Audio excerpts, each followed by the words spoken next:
Hello and welcome back to A Matter of Opinion. This is a J77 production, a part of the Mirror's Time Publishing production. It is a proud member of MaticExpression.com and is brought to you via by Springboard, Vismo, and of course Daily Motion, YouTube. Anyone who has a video sharing site, that's where most likely I will be. Today's topic is pretty much going to be a multiple video topic, and the reason is because of the recent events that's happening between the Apple company with the iPhone and the law enforcement, but also a video that Dog Walker has done, which got the hashtag WT WTFU. What's with fair use, pretty much talking about the fair use and how it's pretty much non-existent in the internet. Doug Walker have done a very fantastic job bringing up a very good subject matter, and everybody who has done a response video or pretty much put their own take on the matter have also done a very good job. And I'm gonna say right now, I'm very happy to see these videos surfacing more and more, because it is about time that people put their own differences of what they feel the internet should be, and maybe even come together as a unit to deal with a situation that has had really hurt a lot of channels on YouTube, just basically in videos in general. And although there are other video websites out there like Dailymotion and Vismo, none of them are in the higher scale than YouTube, and YouTube is the dominant force in terms of video sharing sites. And the fact that these copyright claims and strikes and takedowns has been running rampant over the past few months, few years even, we're starting to see people starting to get a little bit ticked off to the point where now they are talking about this. I mentioned this before in my first episode of this show, that the money, the revenue plays a big factor why we're seeing this lately, and because there is no true concrete rules and consequences for people who make false claims, we're seeing this done at an alarming rate to the point where it's just being over abused, to the point where people now are starting to talk, take action, share information, share their personal experience, just basically communicating with the World Wide Web in this kind of form. And again, this is a positive thing. Even no matter who you are, big or small, you should talk about the concerns regarding the World Wide Web, especially in the video sharing sites, because of a lot of stuff that's happening in Congress. A lot of stuff actually involving the internet and how we use the internet is happening in Congress that many of us don't know. And the more we speak about it, the more our elected officials, no matter what country you're from, is aware of the problems that is surfacing, because it's not just a U.S. issue. The one feedback that I think I've seen on a lot of comment section is that a lot of people feel that it's just the United States. No, it's a whole thing. A person pretty much said it's not the United States that are dealing with this problem. My country is dealing with the same problem as well. People from Australia to United Kingdom, anywhere where the internet is a free roaming site, people have experienced that. So it doesn't just apply to the United States. A lot of countries all across the globe have been dealing with the same issue, evolving what was going on the World Wide Web right now. I'm going to be touching more on that as time comes on. I do want to give my praises to those who are talking about it. I feel just as much the same way as everybody else feels. Like I said, my old channel got hit with a lot of copyright claims, which I kind of laugh because frankly I don't make money over these things, and the video view count doesn't really justify them to do it, because all they're doing is getting, again, 10 cents or no more than probably $5 for my content. I'm not mad about it. Like I said, I was doing it for fun, and I'm still doing it for fun in my old channels. This is not something I look for as a career, at least with YouTube, because again, as I said in my update video, YouTube simply cannot be trusted, especially after all the stuff that has been going on with them. But it's more of the pride issue. I started to notice claims with my Blair Witch review, and it was pretty much done by a claim by LineGate. I'm like, why? Because I made a review. They said that I was using inappropriate image, even though my images does fall under fair use. I'm doing a review. I am talking about it in a review manner. I'm not pretty much showing it. I can't possibly show something that will definitely put a detrimental. I'm not stealing anything. I'm not making money on anything.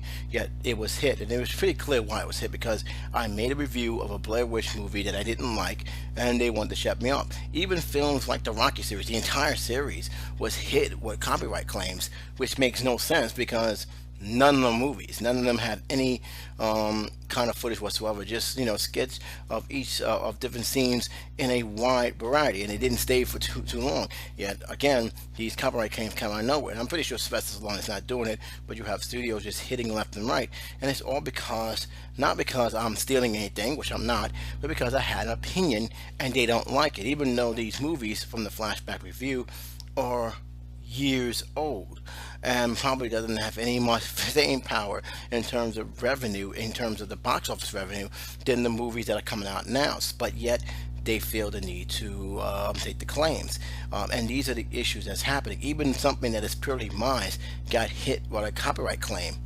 Why? I don't know. I have not got a legitimate response, and that's where the issue also comes into it. There are no response. People aren't getting this. I mean, I thought it was just me and some people who are not high up, but there's a lot of people there that are just not getting a response. And if it wasn't for the fact they have huge fans rallying and basically pleading their anger, they probably would have had their channel permanently deleted, or they probably would have kept the strikes. This should never have been the issue. And again, there is a lot of issues. I think Les had brought up his feeling on it about the fair use as well. But the reality is this: YouTube makes a lot of money over the content that are under the context videos that a lot of the YouTubers posted, whether they got a partnership or not. They're making something, and that's because of ad revenue. The fact of the matter is, the fact that they're making money, but they don't feel responsible for at least having a system, a legitimate system for both the people who are claiming copyright claims to the people who are actually have a voice to defend themselves, is beyond me. And this is, I don't care what it is, says, whether it's a free service or not. It's still, customer service still is important. Having a live voice talking to someone is important. The system they have now is not a good system, and it must be addressed. And now we're seeing people finally opening up, talking about it, sharing their personal experience, sharing their experience in general. And I'm very happy what happened to fair use. The hashtag is going on. I know I'm probably saying wrong, but you know what I'm talking about. The fair use situation is an important situation. Everybody who's making videos, whether they're doing a reacting video or just a review using copyrighted materials, is facing with the situation. And Doug Walker had made something before he ended his video that this genre of fair use video is not going to go away, and there are people rebelling against it because it's gotten to the point where it's gotten ridiculous. There was a court case that was being dealt with, which I will dive into in the future, that hopefully brings more issues, but that's just simply not enough. There has to be something done. And again, the beauty about the video sharing sites, or just pretty much any site that has a social networking like YouTube or Facebook, is we can reach out to more people.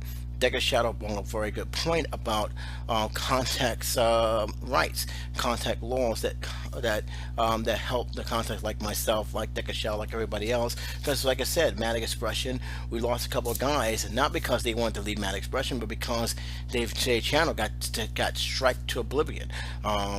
I miss some of these guys. I understand why they won't come back, because they don't want to deal with the nonsense.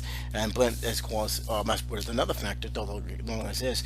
But the point is that there is really no rights on the internet. No matter how much we want to continue saying fair use this, fair use that, fair use is the least of the problem. We really don't have rights right now as video providers. We go in there, we post our videos, but like I said, anytime there's something that's going on that somebody cries foul, they could easily just come out and take our videos, and we have no say in that.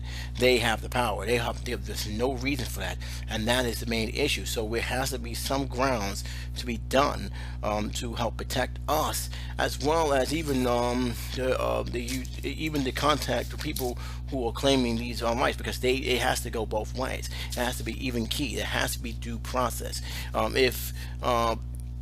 If these so-called corporations, no matter if it's Hollywood or the music industry, can't see it that way, then you pretty much know that they want to keep it open, and they wanted to keep it so that way they continue this abuse, and it shouldn't be that way. It has to be some grounds, and hopefully these videos that I'm seeing, and I'm seeing it from a lot of people. Even Chris Stuckman has got into it. I'm seeing one of my favorite gamers who talk about these things on a daily basis get onto it. I think it's Alpha 6. Alpha 6. I always get the last two letters all mixed up. They're talking about this. We got a couple guys from Attic Expression talking about that. I've been talking about that, and now we're seeing more and more and more videos being brought up, and even ideas being brought up, because this discussion must be dealt with. It has to be dealt with. I will bring more of the topic as the weeks and months and as future episodes come down. I'll probably do a separate editorial one for this particular topic only, but it is something that I'm actually happy I'm actually happy seeing going forward, because again, us video makers can't stay quiet forever.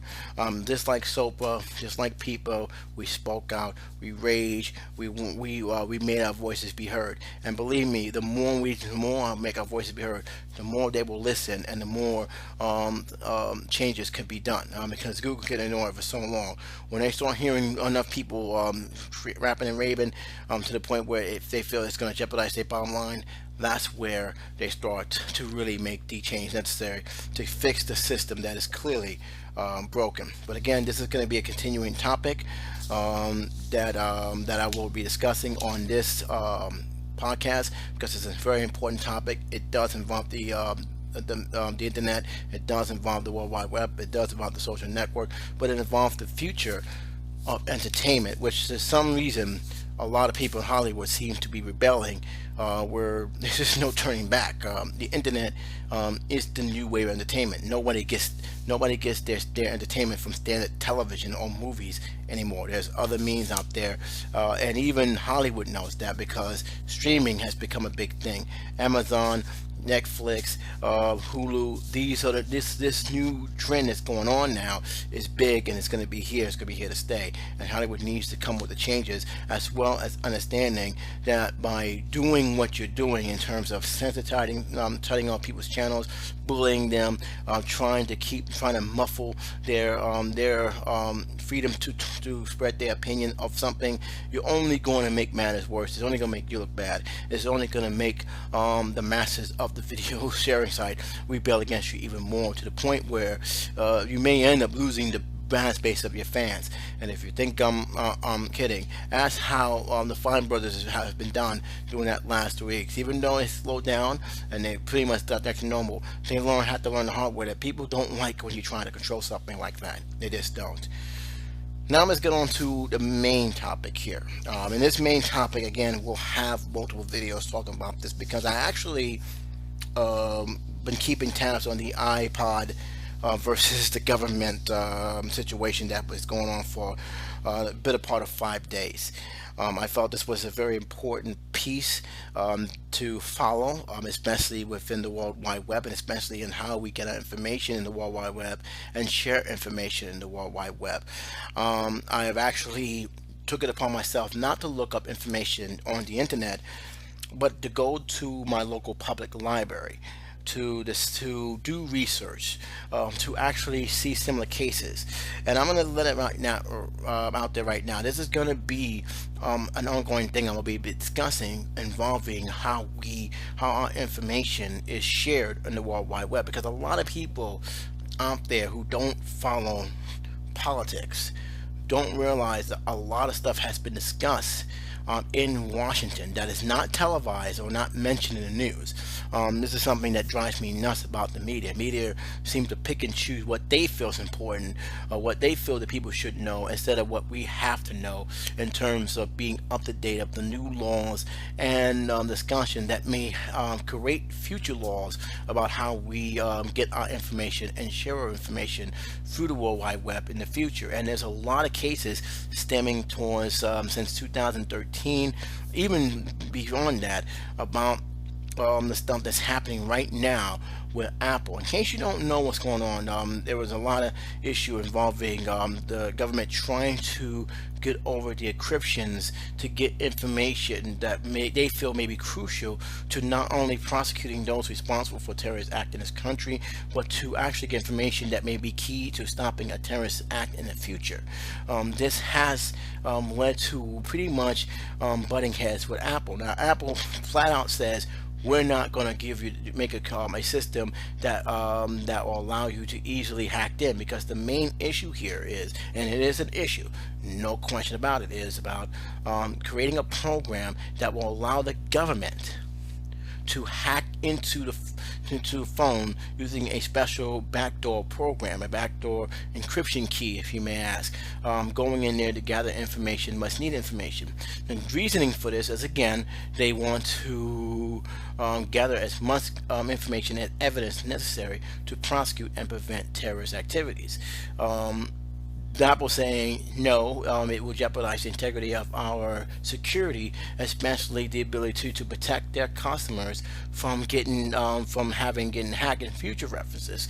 This led to the government going to court, and the judge actually sided with the government, saying you have to cooperate with the law officials.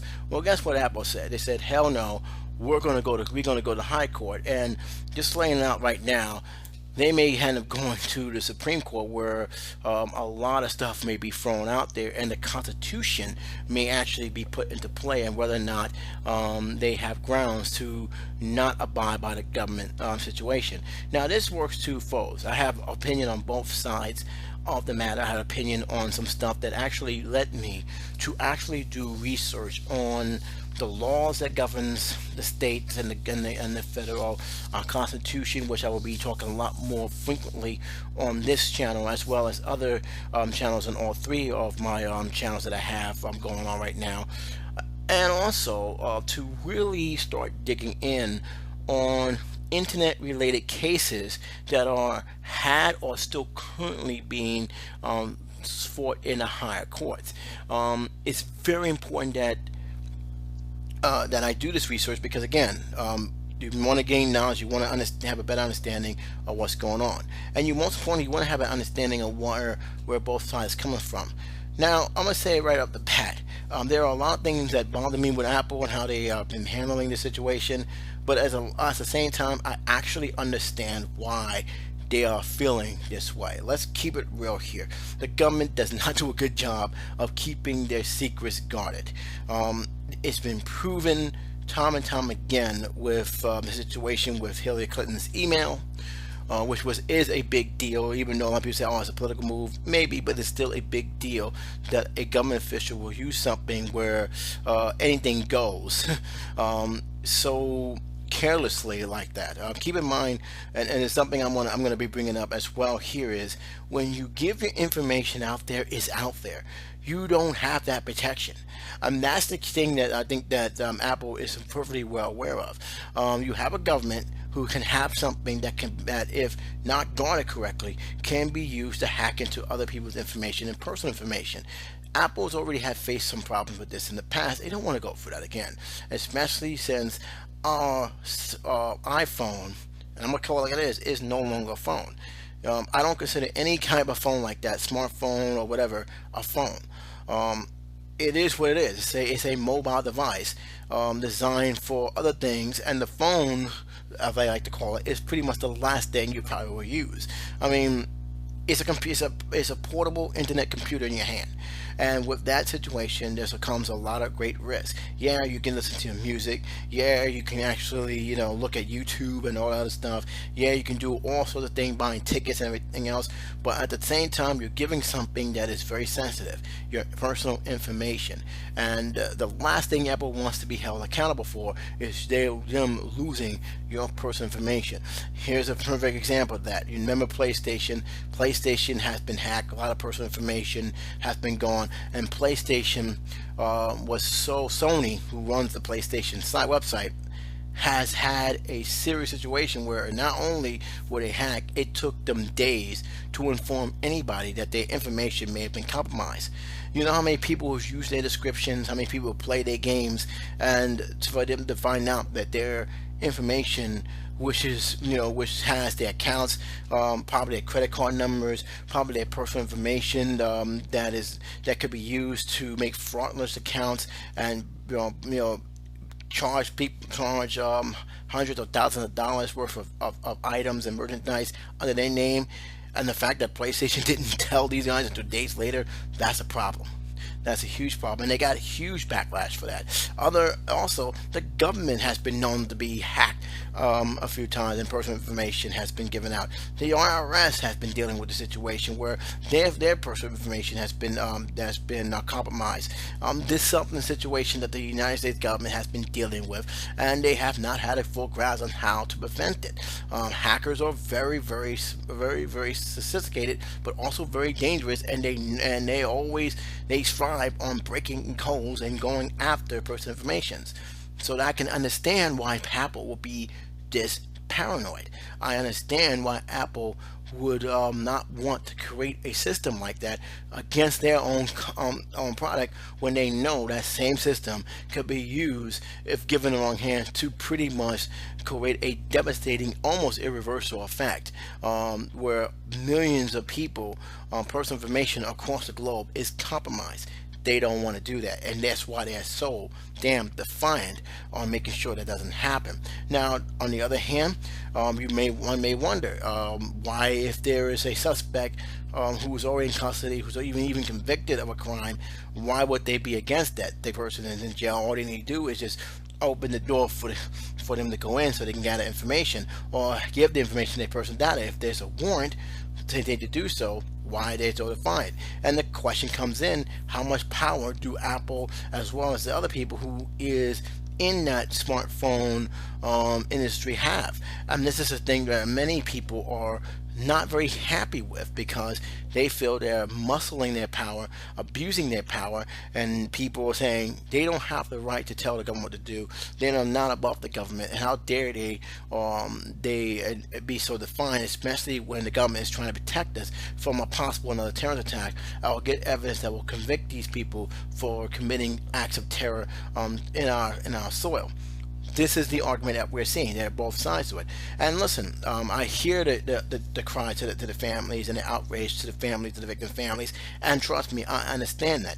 I understand perfectly well why they feel very angry. It's one of the reasons why I went to the library and actually seek out information regarding this matter. And believe me, I talked to a librarian about this, and we had a great conversation about it. I also found the books that I needed to find. I actually even kept tabs of it on my notes, in case you're hearing something in the background. It's my notes that I've actually have kept. And the name of the book that I'm actually looking at is Protecting Mobile, committed to the jurisdictional states. This is actually the 25th Congress. This is the 5th series, and there's a lot of information. This is a law book documenting everything that has happened in Congress. This is something that has been brought up, recorded. This is not somebody who wrote a chapter in the book. This is actual cases that has been brought up that you can actually look up yourself, whether you go by the library or even online, and you can actually see the concerns, the hundreds of thousands of concerns revolving just on mobile devices alone, and how it holds a possible security threat. It's not just cell phones; it's tablets, it's personal computers, ones that like the laptop. The concerns involving internet cafes. Whether you know it or not, the internet cafes is not considered the safest, and I use it. Trust me, I know the risk, but it's not deemed the safest place to use the internet due to the fact is it's a wide open system. It's not your system, and therefore someone can easily tap into that system and gain access to that. This is something that a lot of people on many people are not aware of these concerns that's going on because they really don't follow politics as they should or they want to, and or B, it's just not televised or brought up in the mass media. It should be, but it's really not. So these laws that um, that are being thrown out there, these concerns, these have been an ongoing concern for years. From the Google situation where when how much information is actually shared. When you type in a certain information that you're looking for, do Google use that same information to gain certain data, to gain and sell that data to the individuals? There was an incident involving Facebook, which I had followed greatly about the privacy rights. Do they have the right to sell your information to other people, especially when they didn't even ask your permission? There's a whole lot of issues even involving Twitter, which is still going on right now. I mentioned this last week. So there's a lot of stuff happening here, and this is just one of the many situations that have come to light. Now, again, I don't think that Apple is totally in the wrong. I do understand what their feelings are, and they're looking at their bottom line as well. And it's been proven because no sooner did this whole thing going on, they saw a drop in sales in Apple phones, iPhones, if you want to call it that. And the reason why is because people don't want their privacy compromised. They don't trust the government to do the right thing, and when it comes to making sure that they don't overstep their bounds. And this is where the argument will come into play. Just how much power should the government have when it comes to this kind of situation? Should they have the right to actually tell a company to make a backdoor system that they can hack through any phone if they feel that the person is deemed a threat? Should they get a warrant? Should they show just cause? Should it be done by a specific individual? And if so, should they be the ones to have such a tool that can hack in not just iPhones but personal computers and even personal accounts? So this is something that you have to take consideration, because one thing could lead to a whole bigger thing, and that's the thing that I think that a lot of people are not very edgy about. You have people who are supporting the government saying, "Hey, look, the terrorists use these phones as a way to encrypt the information, keep information away from the hands of law enforcement officials." Braden had made an example, which I don't know where he got this from. I was actually looking for something that he was talking about, saying that there were criminals in prison bragging that they say they can't get to their phone. It's a perfect way to protect what they're doing, which I can't see how, but you get what I'm getting at. So there's a lot of people saying, "How dare Apple do this?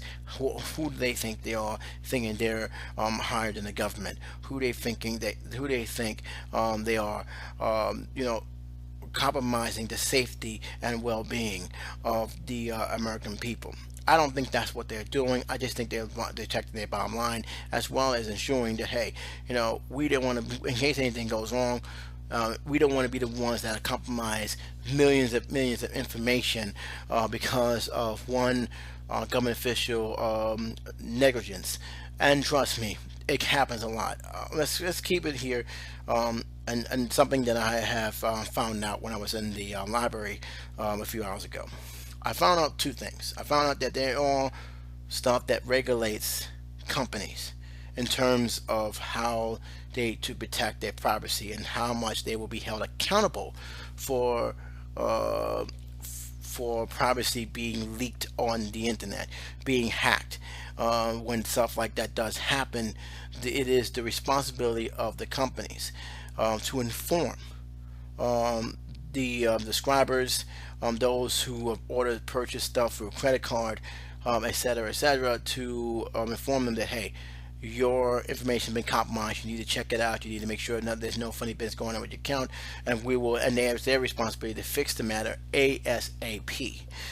These are things that is done to ensure security, safety. That's not the case for impersonal individual. We are ourselves, when we use the internet, we are responsible for protecting ourselves from hackers, from spammers and from scammers. We ourselves must be aware that they're out there. We ourselves must be aware of what information we share. We ourselves must be aware of what the internet is, which is, once you put something out there, it's out there, and there's no guarantee it's going to go to point A to point A. It could get intercepted. Case in point, the emails. You want to know why people were upset in arms about Hillary Clinton sending personal, very sensitive data on a regular email address? Is because, number one, there's no guarantee it's going to get there. It can be compromised. There's really no way around that. My emails could be compromised. So sending personal information, whether you felt you did every strong measure or not, you're leaving it open for someone to intercept it. That's why it was very much a big deal. And I know my uncle has been saying that regular other people telling was using the same email. It's not a big deal. Actually, it is, because they shouldn't be using even the same email you and I use. There should be some kind of different type of thing that has way better security. But yet, this is the thing that's been going on.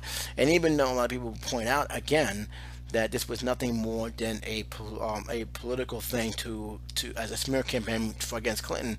Clinton should have been better responsible. Mrs. Clinton should be better responsible in terms of how those mails was handled. You don't ever send any kind of personal sensitive government information on just a regular Yahoo.com page ever. And that's the whole thing, because again, like everybody said, like my professors have said, even some of the guys who study these laws, there is no real good protection when it comes to sending email addresses. It's just not.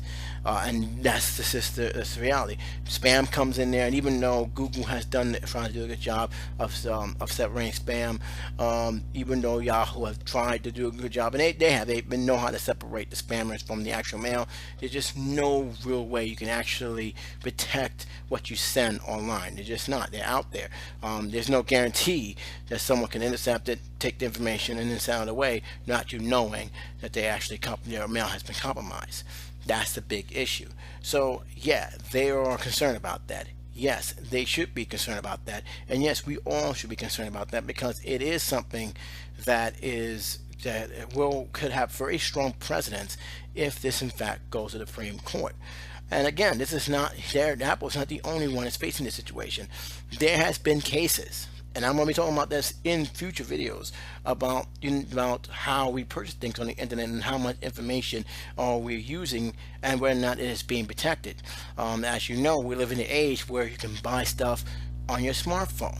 You can buy, and they have been talking about this, and this is something that actually has been done. And I'm actually going to be bringing this up probably next week as a multiple topic here about, is your app watching you? That was one of them. Another one is your information really safe when you do the scanner? Because you can buy tickets now on your phone. You can buy drinks on your phone using Starbucks. There's a lot of stuff you can do on your smartphone. It's a cool thing, but again, you have to ask yourself, how much is too much information being given out there, and what's the guarantee that thing you purchase on your phone is going to still be there? I know people say cloud and everything else, but you got to take consideration of the stuff that's going on, and the information that we're sharing. And that's the thing about this case is important. It's about the information you're sharing. Again, you guys can look this up yourself if you want. I will be discussing some of the cases that was brought up on this law book. Again, it's called Protecting Mobile. It is the 125th Congress, 5th series. It's pretty much not a book. And right now it's going to be a chore to read because it deals with the issues. They're not editing anything out. They're telling you this is what the discussion. This is what the people have been talking about. They took records. It's in document. It's in the law books. And the thing about the law books, what's different about it is it shows you the breakdown of what was discussed, as well as what decisions and what amendment may have came out of that discussion.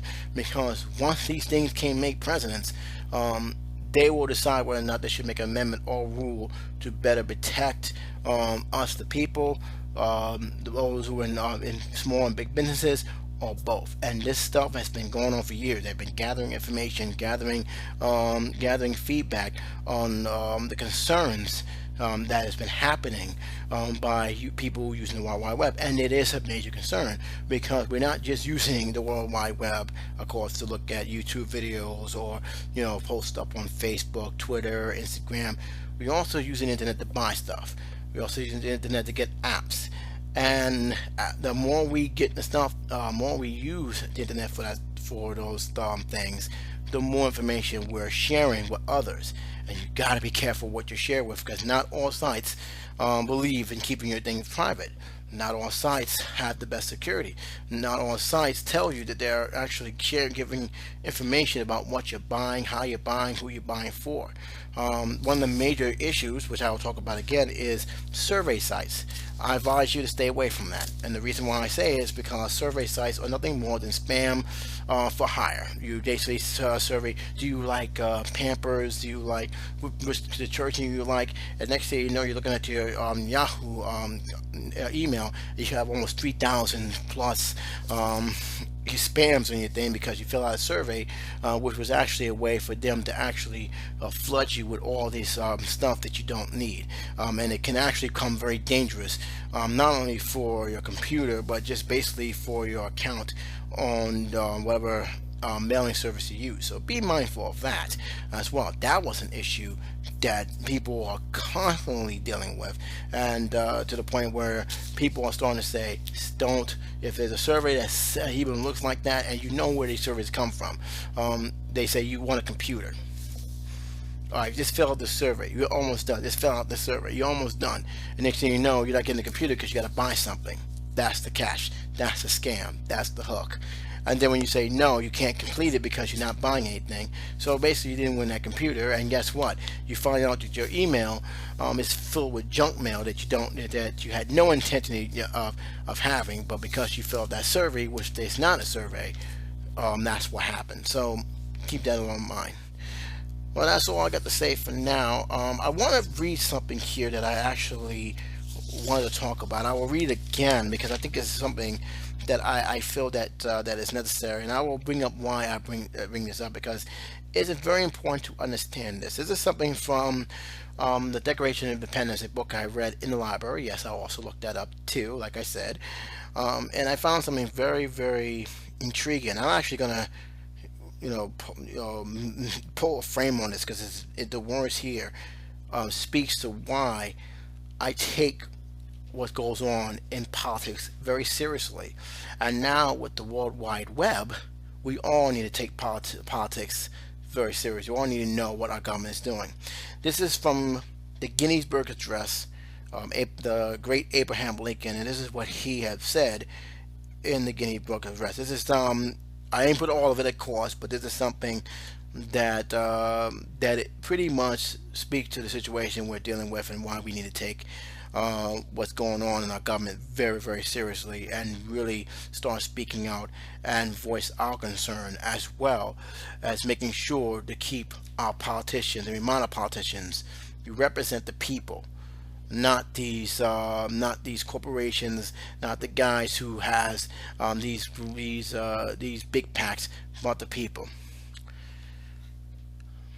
Ours is a government of people, by the people, for the people. More strictly speaking, our government by the consent of the people. A government agreed to by the people through a written contract called the Constitution. Its document of this kind is only as good as the people make it. It must be enforced. It must become, it must, or it becomes meaningless. Some ways we as citizens can make our Constitution effective are, and I put this in bullets, being well informed as to our government, to what our government is doing, taking interest in all elections officials by lobbying, by taking court actions in which call to test case against or any law that we feel is not constitutional, by petition. Seeing that our government operates in the best interest of all people of the United States is a responsibility for all citizens. This was the part of the speech from the Gettysburg Address that Abraham Lincoln has had. It's a speech that I considered not only important for the United States of America, but pretty much all of the freedom, those who are, pretty much have a democracy similar to ours, which could be Canada, France, the United Kingdom, Australia, anyone that has an elected official, anyone that has a voice in voting, even those who are limited in voting, should take consideration of what the great Abraham Lincoln has said. The reason why I brought this up is because, number one, of what Apple is doing. As much as people are angry with Apple, most people even will stick up for Apple. Apple do have a right to challenge a ruling of what the government feels, especially if they feel they're overstepping their bounds and then also endangering the well-being of not only their bottom line but the people they're supposed to serve.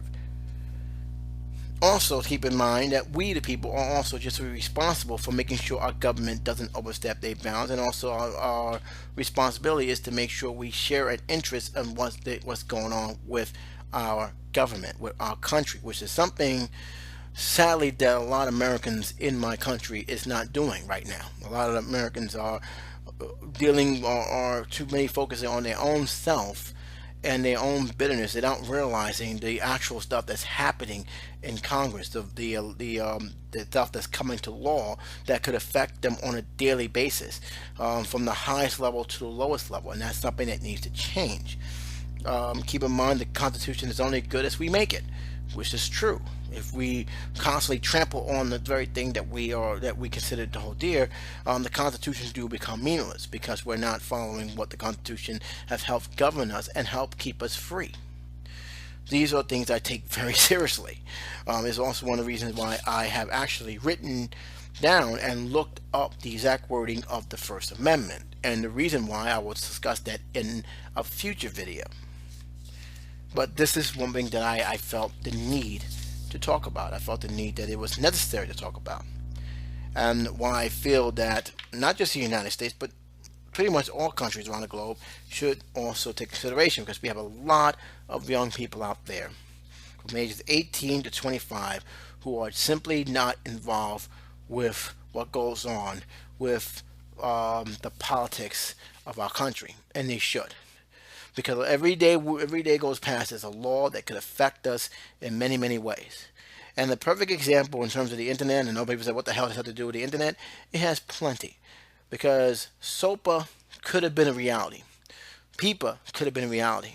And it wasn't until they realized that their bottom line may be in danger, or most importantly, that it could have actually shut down a lot of websites, including Google, including YouTube, including Dailymotion, you name it. It could have crippled the website, that people started to take action.